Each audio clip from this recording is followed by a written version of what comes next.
Well, design is always crucial, as everybody knows, and I think anybody who drives by the building will agree that it's beautiful.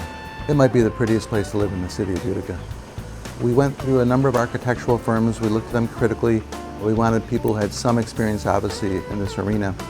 We got some final designs.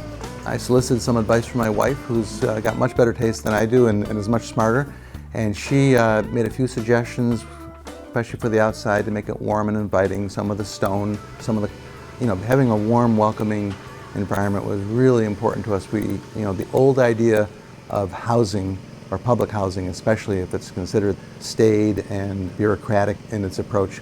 This is warm, welcoming, and loving. And that's what our center is, and that's what this building is. A project like this, we really strive to support our local contractors, our local tradesmen. They mean a lot to the area. There were some restrictions on this. This was a complicated effort. The financing is extremely complex. We had to seek out some assistance in terms of how to do a complicated grant like this, who's done this type of supported housing before. It's a process. But one thing that we required was a construction firm that had experience with some of the regulations and rules that surround this type of building. And Gaetano has a long history of doing this. They have a sterling reputation. They've been terrific to work with. They've done a beautiful job, and they've been very responsive, and we were delighted to have them involved. And it's not only a pleasure to be able to do this, it's a pleasure to support some of the great folks and tradesmen who need these jobs. So it's been a win-win all around. The construction people were really a pleasure to work with. We had a bit of a challenge, as you probably can imagine, because this all took place through the COVID pandemic. There were some shortages of materials. In fact, we're still lacking a couple of things to finish up. There were also some shortages of tradespeople because there were some stressors there. Gaetano was terrific in pulling in the appropriate available people.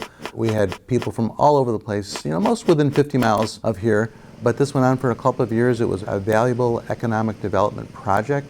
We now have a supported building that has some support on the tax rolls. So all in all, it's a win for the city. An old building has been taken down and replaced with a beautiful state-of-the-art building. And that may not have happened for another generation without this grant. And I think that's the important thing to remember.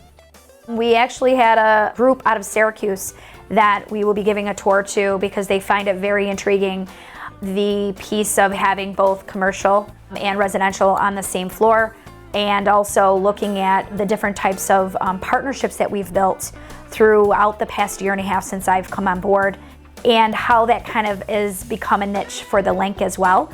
We've taken all of those partnerships and kind of embedded them as a part of this project.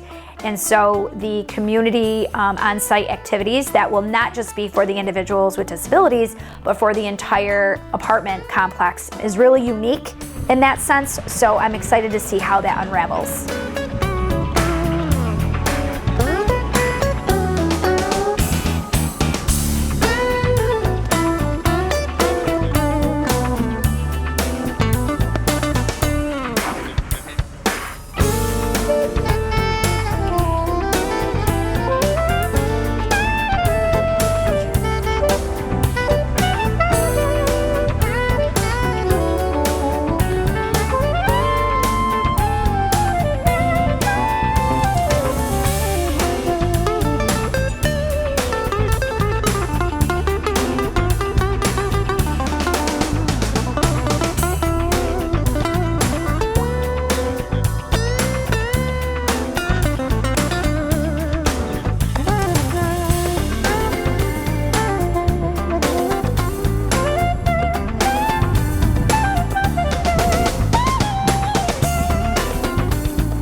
The city has been supportive every step of the way.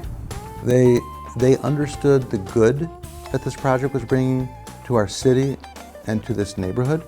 They understood the need. They gave us the support we required. They helped us through any of the legal issues and other practical issues that one confronts whenever you're making a change, creating a building. I have to tell you, I think that the city deserves a lot of credit for standing behind this project and understanding that at the end of the day, it was an absolute winner, and we are profoundly appreciative.